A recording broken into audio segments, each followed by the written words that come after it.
Good morning. So you have made the decision that you are going to not be a dieter anymore. You're going to work on actual nourishment for your eating versus restriction. So you know what that means, right? Like we often plan, and cook and do all these things that take a lot of time when we're in a diet, right? So we're worried about like getting the right macros and doing the right portions.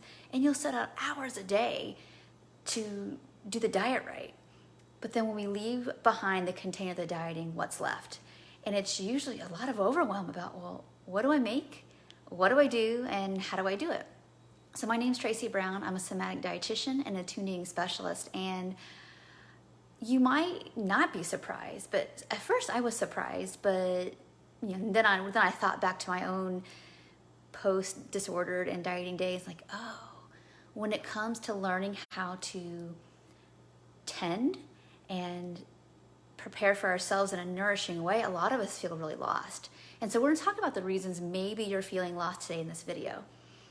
So some of the things I notice when people are struggling with getting food on the plate, to the table for themselves is like, again, I don't know what I like anymore because the diet used to tell me what I should eat. So my preferences and my pleasures and my likes, I just kind of push those to the side. I don't remember.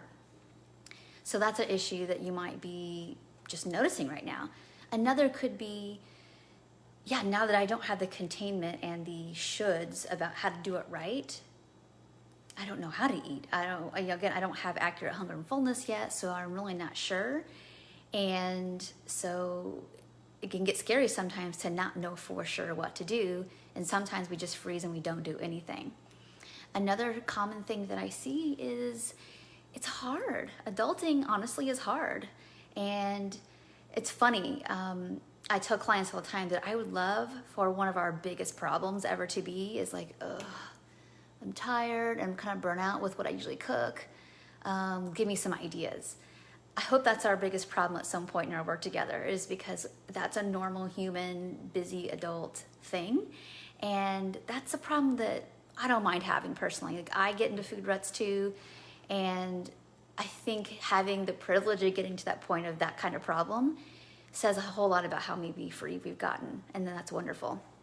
Another thing that I think it makes it hard for us to not feel stressed and overwhelmed about cooking is money. I had a lot of, kind of poverty mindset, money issues, and really kind of went back to worth. I didn't feel like that I was worth enough to spend the money or the time to make meals that I wanted or things that I wanted, or just in general, take the time for myself. And that probably for me was the biggest linchpin. Once I was able to, like, you know what? The truth is, and I have a really funny story I'm going to tell you really quick, and then I'll move on to some other barriers. And then in the rest of this week's videos, we're going to talk about, okay, let's tackle all these individual barriers. So my funny story was I finally, like, hallelujah, got some clarity that I wanted fajitas. And I was like, okay, I'm not scared to use any of the ingredients. I don't care about the oil I need to use. I'll eat as much as I need to eat. I'll eat from hunger and fullness. Got it. But it was feeling like cutting up a pepper and an onion. Again, I was single at this time, living by myself. It's like, it felt like so much energy to be able to cut up a whole onion and a whole pepper that I put off making fajitas for myself for about a month. And then I finally had this idea, and this was when it first became normal in grocery stores to have pre-chopped vegetables. And I saw them, those little packs, and I thought, oh, that would solve my problem. But a barrier arose, and that is like, oh, I can't spend I don't think it was even $1 more, maybe 75 cents more. And I get it, some of us who are very, very tight, strict budgets, money-wise, maybe that feels the difference between buying a little extra something you might need for your week, for your family. I get it. But I do think for the most of us that we probably can spend another 75 cents to get some pre-chopped vegetables to make a meal we've been wanting for a month. It took me another month to wrestle with this idea of spending 75 cents more. Like, who am I to be get this pre done food for myself. I'm not that busy, or basically I was just calling myself lazy. That was the bottom line, because it was a defense against letting myself be fully taken care of. And I had issues. I had a nourishment barrier with being fully nourished and taken care of, because being fully taken care of was just bringing up a lot of grief. And I didn't want to touch that grief with a 10-foot pole. So I made it about the money. And it was never about the money. And I see that a lot, whether it's people regularly doing nutrition counseling sessions, or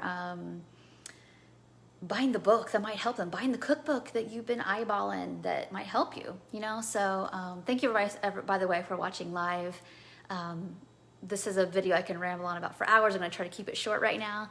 And so one of the last barriers, good morning, one of the last barriers that I see a lot is just feeling like having the time to do everything, and adding ourselves to the mix feels like there's no room. And I want you to see how big of a metaphor that is. If we don't feel like we have room in our day to take care of ourselves, we know we're using other things as a barrier, like money, or sometimes a barrier of clarity is like, I don't really know what I want to eat. And so we can keep working on that. And we're going to talk about that in videos further this week. What I want to mention is that, like, if you're filling up your time so much with work or other people and making everything else more important, we know that we're using those other things to either try to fill a void, maybe prop up what maybe we feel like that we're good at, to at least have some sense of like, I'm okay, I'm safe. But you can see that if you continuously put in these ideas that we don't have time to feed ourselves or nourish ourselves, I'd like you to go a little deeper and think about that. So you have some journaling to do. And I just actually thought of one last thing, is that oftentimes it's almost like exercise hesitance. Sometimes we have cooking hesitance, because it's like, maybe you're pretty good at it.